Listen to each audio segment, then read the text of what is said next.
2020 cricket පිළි අර්බුදයේ නිර්මාණකරු මෙන්ම දසුන් පස්ස දොරෙන් නායකත්වයට ශ්‍රී ලංකාව සහ ඉන්දියාවේ සත්කාරකත්වයෙන් දැන් පැවැත්වෙන ලෝක කුසලාන ක්‍රිකට් තරගාවලියට සහභාගී වී සිටින ශ්‍රී ලංකා 2020 ක්‍රිකට් කණ්ඩායම තුළ අර්බුදයක් නිර්මාණය වී ඇති බව ප්‍රසිද්ධ රහසකි.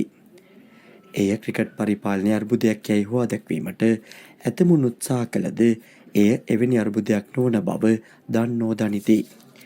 එම අර්බුදයේ පිහිටෙන් ශ්‍රී ලංකා ක්‍රිකට් සභාපති ශම්මි සිල්වා පන්නා දැමීමට පිරිසකුත් ශ්‍රී ලංකා කණ්ඩායම සහභාගී වන තරග වර්ජනය කිරීමට ජනතාව පෙළඹවීමට තවත් පිරිසකුත් මේ වනවිට ක්‍රියාත්මක වෙමින් සිටිනවා. මෙම ක්‍රියාමාර්ගවල නිරතව සිටින බොහෝ දෙනාගේ ඉලක්කය ක්‍රිකට් පරිපාලනයට රිංගා ගැනීම බව අමුතුවෙන් කිව යුතු නොවේ. ඇතැම් විට මේ වර්තමාන ආණ්ඩුවේ මෙහෙයුමක්ද විය හැකිය.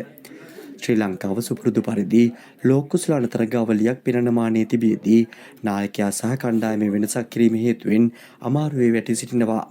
ශ්‍රී ලංකාව පසුගිය වසර කිහිපය තුළ සහභාගී වූ සියලුම ලෝක කුසලාන තරගාවලියේදී තරගාවලියට ගොස් අත්හදා බැලීම් කළා. මෙවරද එම ක්‍රමවේදයේ වෙනසක් නොමැති බව පෙනෙන්නට තිබෙනවා. 2020 ලෝක කුසලාන තරගාවලියට පෙරහරුවක් ලෙස සහභාගී වූ එංගලන්තයට එරෙහිව 2020 තරගාවලියේදී ශ්‍රී ලංකා කණ්ඩායමේ අනවශ්‍ය වෙනස් කිරීමට යාමෙන් මෙම තත්ත්වය උද්ගත වුණා.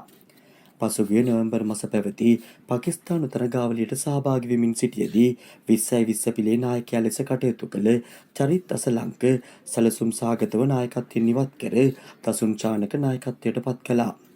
එම පත්කිරීමෙන් පසුව අත්දැකීම් ඇති ක්‍රීඩකයන් වන චරිත් අසලංක, කමිදු මෙන්ඩිස් සහ කුසල් පෙරේරා ඇතුළු ක්‍රීඩකයන් කිහිප දෙනෙක්ම කණ්ඩායමෙන් ඉවත් කිරීමට තේරීම් කමිටු සභාපතිවරයා ලෙස දෙසැම්බර් මාස පත් වූ ප්‍රමෝද්‍ය වික්‍රමසිංහ මහතා සැලසුම් කර තිබුණා.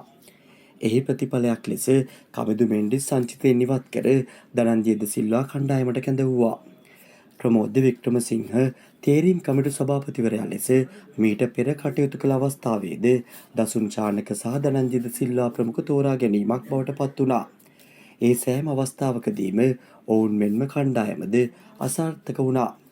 වාර්ෂික ගිවිසුමේ ගෙවීම් පිළිබඳව 2019 වසරේ ඇන්ජලෝ මැතිව්ස් ප්‍රමුඛ ශ්‍රී ලංකා ක්‍රීඩකයන් කේවල් කරමින් සිටියදී දසුන් චානක පළමු වරට නායකත්වයට පත්වන්නේද ප්‍රමෝද්‍ය වික්‍රමසිංහ තේරීම් කමිටුවේ සභාපතිවරයා ලෙස කටයුතු කරමින් සිටියදී බව අමතක නොකළ යුතු වනවා.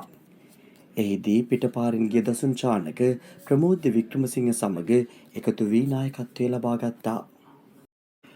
දසුන් චානක එම අවස්ථාවේදී සටන පාවා දුන් බව බොහෝ ක්‍රීඩකයන් පැවසුවා.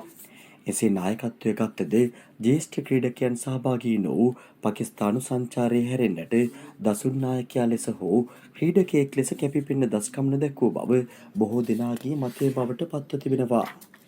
2020 නායකත්වයේ සිටි ලසිත් මාලිංග එම සංචාරයට සහභාගී නොවීම නිසා ශ්‍රී ලංකා 2020 පිළි නායකත්වය දසුන්ට හිමි වුණා.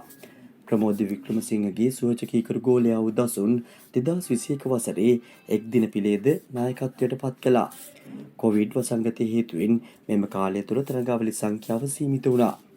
ප්‍රමෝද්‍ය වික්‍රමසිංහගේ සභාපතිත්වයෙන් යුත් තේරීම් කමිටුව විසිරුවා හැර ඔපුල් තරංගගේ සභාපතිත්වයෙන් යුත් තේරීම් කමිටුවක් පත් කිරීමට එවකට ක්‍රීඩා අමාත්‍ය හරින් ප්‍රනාන්දු 2023 වසරේ දෙසැම්බර් මාස කටයුතු කළා. දස්කම් අතර නොසිටි දසුන්ට 2024 වසරේ මැද භාගය වන විට සංචිතයේදී ස්ථානය අහිමි වුණා. එම අහිමිවීමත් සමග ඔහුට දිගු කාලයක් සංචිතයේ ස්ථානයක් නොලැබින. දසුන්ට පසුව 2025 වසරේ මැද නැවතත් 2020 කණ්ඩායමේ ස්ථානයක් හිමි වුණා. එසේ වුවද පසුගිය නොවැම්බර් මාස පාකිස්තානයේදී පැවති 2020 තරගාවලියට වසර ගණනාවකට පසුව හිටි හැටි උපනායකයා ලෙස දසුන් චානක නම් කරන්නේද සැලසුම් සහගතව බව මතකයේ තබා ගත යුතු වනවා. එම සංචාරයේ 2020 පිළේ නායකයා ලෙස කටයුතු කළ චරිත් අසලංක බෝම්බ බිය හේතුවෙන් නැවත කණ්ඩායම මෙරටට ගෙන යාමට කටයුතු කළේ යැයි පවසමින් නායකත්වයෙන් ඉවත් කර දසුන් චානක නායකත්වයට පත් කළා. දසුන් දෙවැනි වරටත් නායකත්වයට පත්වීම අහඹු සිදුවීමක් නොවන බව එම ක්‍රියාදාමයෙන් පැහැදිලි වනවා. මෙම කටයුතු සිදුවන පසුගිය නොවැම්බර් වන විටත් ප්‍රමෝද්‍ය වික්‍රමසිංහ අනියම් ආකාරයෙන් තේරීම් කමිටුවේ සභාපතිවරයා ලෙස කටයුතු කරමින් සිටියා. පසුගිය දෙසැම්බර් මාස වර්තමාන මාලිමා ආණ්ඩුවේ ක්‍රීඩා අමාත්‍ය සුනිල් කුමාර ගමගේ මහතාගේ ආශිර්වාදයෙන් ප්‍රමෝද වික්‍රමසිංහ නැවතත් ජාතික ක්‍රිකට් තේරීම් කමිටුවේ සභාපති පුටුවේ වාඩි වුණා. ප්‍රමෝද වික්‍රමසිංහ යනු ජාතික ජනබලවේගයේ ක්‍රීඩා සමුළුවට සහභාගී වූ හිටපු ක්‍රිකට් ක්‍රීඩකයන් කිහිප දෙනාගෙන් කෙනෙකි. එම සමුළුවේ ඉදිරි අසුන්වලට සහභාගී වී සිටි සෙසු සුපිරි ක්‍රිකට් ක්‍රීඩකයන් අතරින් දෙපළකටද පුනර්ජනනීය විදුලි ව්‍යාපෘතියක් ටෙන්ඩර් පටිපාටියෙන් තොරව ලැබුණු බවද පසුගිය කාලයේ කියවුණා. ඉන්පසුව ශ්‍රී ලංකා 2020 පිළින් තරගාවලියට එක් වූ එංගලන්තයේ ටෙලිව තරගාවලියේ තරග තුනම පරාජයට පත්වීමට නායක දසුන් චානකගේ අසාර්ථකත්වය පැහැදිලි සාධකයක් බවට පත් වුණා. ප්‍රමෝද වික්‍රමසිංහ ඒ වන විට කණ්ඩායමේ වෙනස්කම් කිහිපයක්ම කර තිබුණා. ප්‍රමෝදගේ තමන් තෝරා ගැනීමක් වන ධනංජය සිල්වා නැවතත් කණ්ඩායමට කැඳවා තිබුණා.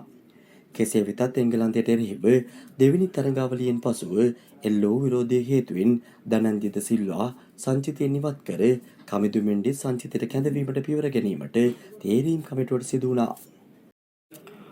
2020 පිළේ හිටපු නායක චරිත් අසලංක එංගලන්තයට එරෙහිව දෙවෙනි තරගයේදී සාර්ථක වීම හේතුවෙන් ඔහුට කණ්ඩායම 11 දෙනාගේ ස්ථානය හිමි කිරීමේ සැලසුම හකුලා ගැනීමට ප්‍රමෝදයට සිදු වුණා.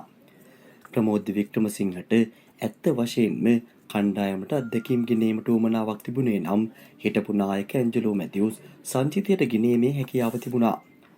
තරුණ ක්‍රීඩකයන්ගෙන් යුත් ශ්‍රී ලංකාවේ 2020 සංචිතයට ඇන්ජලෝ මැතිව්ස් ඇතුළත් වූයේ නම් වඩාත් ප්‍රයෝජනවත් යැයි ක්‍රිකට් පිළිබඳ දැනුමත්වෝ පවසනවා. ඇන්ජලෝ මැතිව්ස් යනු කෙලින් කතා කරන ක්‍රීඩකයක් වෙනුවෙන් පෙනී සිටින ශ්‍රී ලංකාවෙන් බිහි වූ සුවිශේෂී ක්‍රීඩකයෙකු යැයි අමුතුවෙන් කිව යුතු නැහැ. එවැනි ක්‍රීඩකයන් නැවත ගෙනීමට ප්‍රමෝදලා කැමති වන්නේ නැහැ. මෙවර ලෝක කුසලාන තරගාවලියේදී බොහෝ දේ වීමට ඉඩ ඇති අතර දසුන් චානකට කණ්ඩායමේ සෙසු ක්‍රීඩකයන්ගේ සහයෝගය නොලැබෙන තත්ත්වයක් මේ වන විට නිර්මාණය වී තිබෙනවා. 2020 ක්‍රිකට් පිළියේ අර්බුදය දෙවන මීළඟ වීඩියෝවෙන් දසුන්ට සෙසු ක්‍රීඩකයන්ගෙන් සහාය නොලැබෙන ආකාරය පිළිබඳ සවිස්තර වාර්තාවක් බලාපොරොත්තු වන්න.